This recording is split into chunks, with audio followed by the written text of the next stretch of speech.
വാശി പിടിച്ചാൽ ഉള്ളതും കൂടെ ഇല്ലാതാക്കും. പണ്ട് പണ്ട് ഒരുപാട് ദൂരെ ഒരു ഗ്രാമത്തിൽ ഒരു അപ്പൂപ്പനും അമ്മൂമ്മയും ഉണ്ടായിരുന്നു. അവർ രണ്ടുപേരും ഭയങ്കര പിടിവാശിക്കാരായിരുന്നു. അപ്പൂപ്പനാകട്ടെ ഒരു പിശുക്കനും. പല ദിവസവും അവർ പട്ടിണി കിടന്നു. ഭക്ഷണം കഴിച്ചാൽ ചിലവ് കൂടുമല്ലോ എന്ന് കരുതിയാണ് അവർ ജീവിച്ചത്. അങ്ങനെയിരിക്കെ ഒരു ദിവസം അടുത്ത വീട്ടിൽ നിന്നും നല്ല അപ്പം ചുടുന്ന നറുമണം വന്നപ്പോൾ അപ്പൂപ്പനും അമ്മൂമ്മയ്ക്കും നാവിൽ വെള്ളമൂറി. അവർക്കും അപ്പം തിന്നാൻ കൊതിയായി. അമ്മൂമ്മ പറഞ്ഞു, കുറച്ച് അരിയും തേങ്ങയും കൊണ്ടുവന്നാൽ നല്ല അപ്പം ചുട്ടു നമുക്ക് കഴിക്കാം. അപ്പൂപ്പൻ സമ്മതിച്ചു. പക്ഷേ അരി മേടിച്ചാൽ പൈസ ചിലവാകുമല്ലോ. അപ്പൂപ്പൻ ആലോചിച്ച് അവസാനം അപ്പൂപ്പൻ ഒരു ഉപായം കണ്ടെത്തി. പൈസ ചിലവാക്കാതെ അരിയും തേങ്ങയും സംഘടിപ്പിക്കാൻ. എന്നിട്ട് അപ്പൂപ്പൻ എന്ത് ചെയ്തെന്നോ? തൻ്റെ പുതപ്പിൻ്റെ അറ്റത്ത് ചക്കപ്പശ പുരട്ടി അരിക്കടയിലേക്ക് നടന്നു.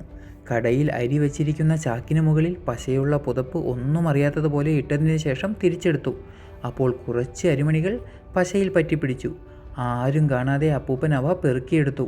ഇത് പലവട്ടം ആവർത്തിച്ചപ്പോൾ കിട്ടിയ കുറച്ച് അരിയുമായി അപ്പൂപ്പൻ വീട്ടിലേക്ക് തിരിച്ചു. പോകുന്ന വഴിയിൽ ഒരു കാക്ക തേങ്ങയുമായി പറന്നു വരുന്നത് കണ്ട അപ്പൂപ്പൻ ഒരു കല്ലെടുത്ത് കാക്കയെ എറിഞ്ഞു. പേടിച്ചു പോയ കാക്ക തേങ്ങ ഉപേക്ഷിച്ചു പറന്നുപോയി. അപ്പൂപ്പനാകട്ടെ ആ തേങ്ങയും എടുത്ത് വീട്ടിലെത്തി. അതിനുശേഷം അരിയും തേങ്ങയും അമ്മൂമ്മയുടെ കയ്യിൽ കൊടുത്ത് അപ്പം ചുടാൻ പറഞ്ഞു. അമ്മൂമ്മ അരിയൊക്കെ കഴുകി പൊടിച്ച് തേങ്ങയും ചേർത്ത് അപ്പം ചുട്ടു. ചുട്ടു കഴിഞ്ഞപ്പോൾ ആകെ 3 അപ്പം. 2 പേർക്കും വായിൽ വെള്ളമൂറി.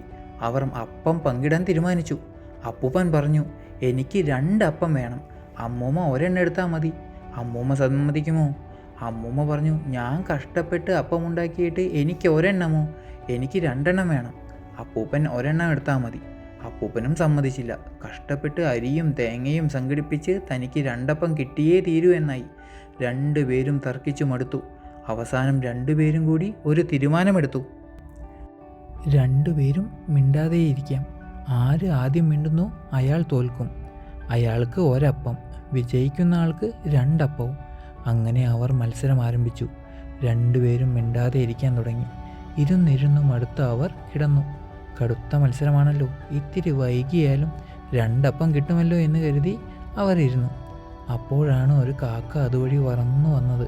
കാക്ക നോക്കുമ്പോൾ 3 അപ്പം ഉണ്ടാക്കി വെച്ചിട്ട് അപ്പൂപ്പനും അമ്മൂമ്മയും മാറിക്കിടക്കുന്നു. കാക്ക കൂടുതലൊന്നും ആലോചിച്ചില്ല. ഒരപ്പവും കൊത്തിയെടുത്ത് പറന്നുപോയി.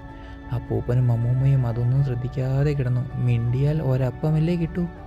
കുറച്ച് കഴിഞ്ഞപ്പോൾ ഒരു പൂച്ച അതുവഴി വന്നു. ഒരപ്പം പൂച്ചയും എടുത്തുകൊണ്ടുപോയി.